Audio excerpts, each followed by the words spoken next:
ఏం ప్రేమ శివాంగి దత్తుగాడంటే. అదే డాజీగాడు ఎంత పోయి ముగ్గులాడు ఆడుకో, శివాంగి అస్సలు పట్టించుకోడు. అదే దత్తు అయితే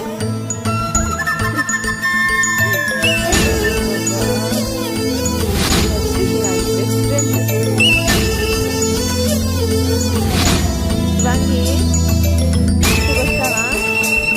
దత్తుతోనే ఉంటాయి దత్తు అంతగా నీకోసం టైం పాస్ చేస్తుంది, దాంతో ఆడుకోవచ్చు కదా. నీకు మంచిగా చెప్పలే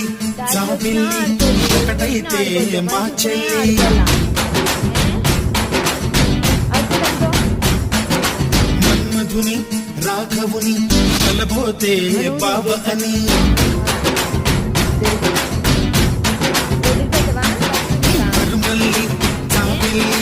ఒకటైతే మా చెల్లి